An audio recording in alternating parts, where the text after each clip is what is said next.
Movie के शुरू में हम जोई नाम की एक लड़की को देखते हैं जो कि बहुत ज्यादा परेशान थी, इसलिए वो अपने आप को ही मारने की कोशिश कर रही थी क्योंकि उसे अपने ही सौतेले बाप जॉन ने काफी टॉर्चर करता रहता था और उसके साथ जबरदस्ती भी करता था। इसलिए वो इस चीजों से काफी परेशान हो चुकी थी, जिस वजह से वो अपने आप को ही मारने की फैसला कर लिया था। और तभी कहानी फ्लैशबैक में जाती है जहाँ पर हमें जॉन और जोई को एक कार में कहीं जाता हुआ दिखाया जाता है और तभी हमें ये भी पता चलता है कि जॉन काफी बुरा आदमी था क्योंकि वो जोई के जरिए दूसरी लड़कियों को भी अपने जाल में फंसाया करता था। अब थोड़ी देर बाद वो दोनों एक बार में पहुंच जाता है जहां पर हम स्टेसी नाम की एक लड़की को देखते हैं। वहां पर स्टेसी अकेली बैठकर ड्रिंक कर रही थी, इसलिए जोई उसके पास जाकर उससे बात करने लगती है और तभी वहां पर जॉन भी आ जाता है, जिसे देखकर जोई उसे भी स्टेसी से मिलवाता है। उसके बाद जॉन स्टेसी को भी बहला फुसलाकर अपने साथ घर ले जाता है और घर पहुँचने के बाद जॉन स्टेसी से कहता है कि तुम अपनी आँखों को बंद करो, जिसे सुनकर स्टेसी भी आँखें बंद कर लेती है। उसके बाद जॉन उसे अपने रूम के अंदर ले जाता है और रूम में जाने के बाद जॉन स्टेसी से कहता है कि अपनी आंखों को खोल दो।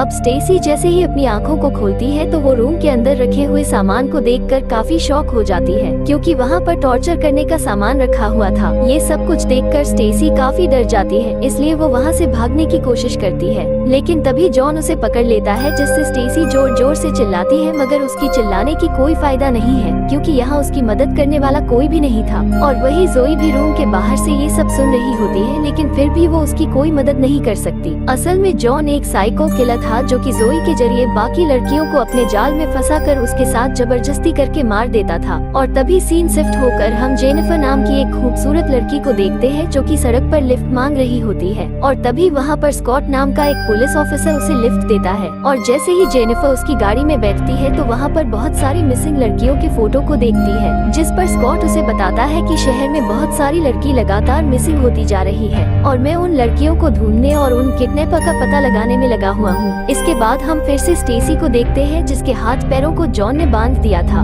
और तभी वहाँ पर जोई आती है और स्टेसी की ऐसी हालत देखकर वो उससे कहती है कि जॉन काफी बुरा आदमी है और वो तुम्हें ऐसे ही बड़ी बेरहमी के साथ टॉर्चर करता रहेगा, इसलिए या तो तुम चुपचाप उसके टॉर्चर को बर्दाश्त करती रहो या तो फिर अपने आप को खत्म कर दो, इसके अलावा तुम्हारी और कोई चारा नहीं है। इतना कहने के बाद जोई उसकी रस्सी को खोल देती है। अब थोड़ी देर बाद जॉन जब घर पर आकर देखता है तो स्टेसी मरा हुआ था, जिसे देखकर वो समझ जाता है कि ये सब होने में जरूर जोई ने उसकी मदद की होगी, इसलिए वो जोई के पास जाकर उसे मारने लगता है और उसे कहता है कि अब इस लड़की की लाश को तुम ही ठिकाना लगाओगी। इतना कहकर वो उसके टुकड़े करने के लिए जोई को एक मिशन देता है, लेकिन जोई उसकी बॉडी को काट नहीं पाती। अब फिर अगले दिन हम स्कॉट को देखते हैं जो मिसिंग हुई लड़की के बारे में पूछ रहा था, लेकिन तभी वहाँ पर कुछ बदमाश बच्चे आते हैं और स्कॉट की गाड़ी की हवा निकाल देते हैं। अब स्कॉट अपनी गाड़ी में हवा भरवाने के लिए गैरेज में जाता है, लेकिन ये गैरेज किसी और का नहीं बल्कि जॉन का ही था। गैरेज में स्कॉट जोई को भी देखता है जो एक जगह पर बैठकर टीवी देख रही थी। इधर स्कॉट की गाड़ी ठीक नहीं होता, इसलिए जॉन और स्कॉट गाड़ी को लेकर पुलिस स्टेशन जाता है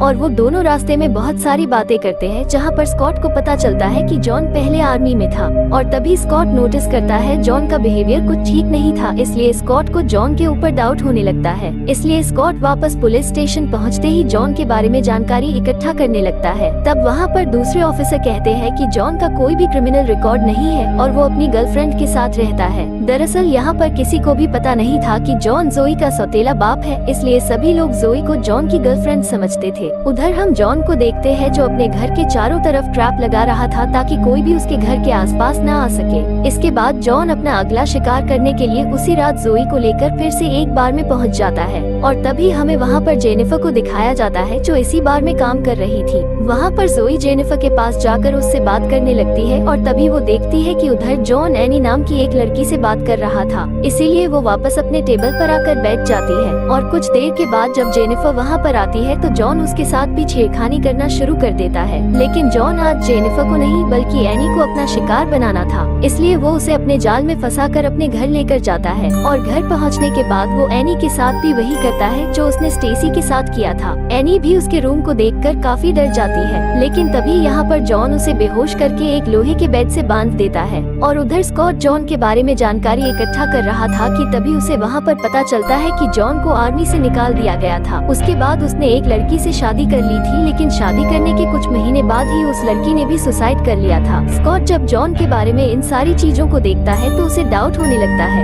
अब उधर जॉन एनी को टॉर्चर कर रहा था, तब जोई को भी उसके चीखने चिल्लाने की आवाजें सुनाई दे रही थी, लेकिन उसमें इतनी हिम्मत नहीं थी कि वो अपने बाप को रोक सके। और फिर अगले सीन में हम जोई को जेनिफर के साथ बार में देखते हैं। ये दोनों आपस में बातें कर रहे थे, तभी यहाँ पर जॉन आ जाता है और जोई को अपने साथ ले जाता है। और घर जाकर जॉन फिर से एनी को टॉर्चर करने लगता है, मगर जोई को ये सब ठीक नहीं लग रही थी, इसलिए वो अपने आप को मारने की फैसला करती है। इसलिए वो जॉन के गन को बाहर निकाल लेती है। इसके बाद हम वही सीन को देखते हैं जो हमने मूवी के शुरू में देखा था, मगर यहाँ पर वो खुद को मार नहीं सकती, इसलिए वो इस बार हिम्मत करके जॉन को मारने की फैसला करती है। उसके बाद वो जॉन के पास जाकर उस पर गन पॉइंट कर देती है, लेकिन उसे देखते ही वो फिर से कमजोर पड़ जाती है और गोली नहीं चला पाती। फिर वो गन एनी को पकड़ा देती है, जिससे एनी अपने आप को शूट करके मार सके। और तभी सीन शिफ्ट होकर हम स्कॉट को देखते हैं, जो जॉन के बारे में जानकारी इकट्ठा करने के लिए एक स्कूल में जाता है। और यहाँ पर आने के बाद उसे पता चलता है कि जॉन की बेटी इसी स्कूल में पढ़ती थी, इसलिए जब वो उसकी फोटो को देखता है तब उसे पता चलता है कि जोई जॉन की गर्लफ्रेंड नहीं बल्कि उसकी बेटी है। इस चीज को देखने के बाद स्कॉट का शक यकीन में बदल जाता है। वही उधर जॉन और जोई एक मार्केट में सामान खरीदने के लिए जाते हैं, और तभी वहाँ पर स्कॉट भी आ जाता है और वो जोई को अकेला देखकर उसके पास जाता है और उससे कहता है कि मुझे सब कुछ पता चल चुका है कि जॉन तुम्हारा सौतेला बाप है, इसलिए अगर तुम्हें कोई भी मदद की जरूरत है तो मैं तुम्हारी हेल्प करने के लिए तैयार हूँ। लेकिन जोई उसे मदद करने से मना कर देती है और कहती है कि ऐसा कुछ भी नहीं है, शायद तुम्हें कोई गलतफहमी हो गई होगी। और तभी यहाँ पर जॉन भी आ जाता है और जोई को अपने साथ लेकर वहाँ से चला जाता है। और जब वो दोनों रास्ते में जा रही होती है कि तभी वहाँ पर जॉन कहता है कि तुम स्कॉट से दूर रहो। इसके बाद वो दोनों फिर से उसी होटल में जाता है। यहाँ पर जॉन इस बार जेनिफर के शिकार करने वाले थे, इसलिए वो होटल में पहुँचते ही जेनिफर से बातें करने लगता है। लेकिन तभी जॉन वहाँ से उठकर कुछ देर के लिए बाथरूम चला जाता है और इसी मौका देखकर जोई जेनिफर से कहती है कि जॉन अच्छा आदमी नहीं है, इसलिए तुम यहाँ से जल्दी निकल जाओ।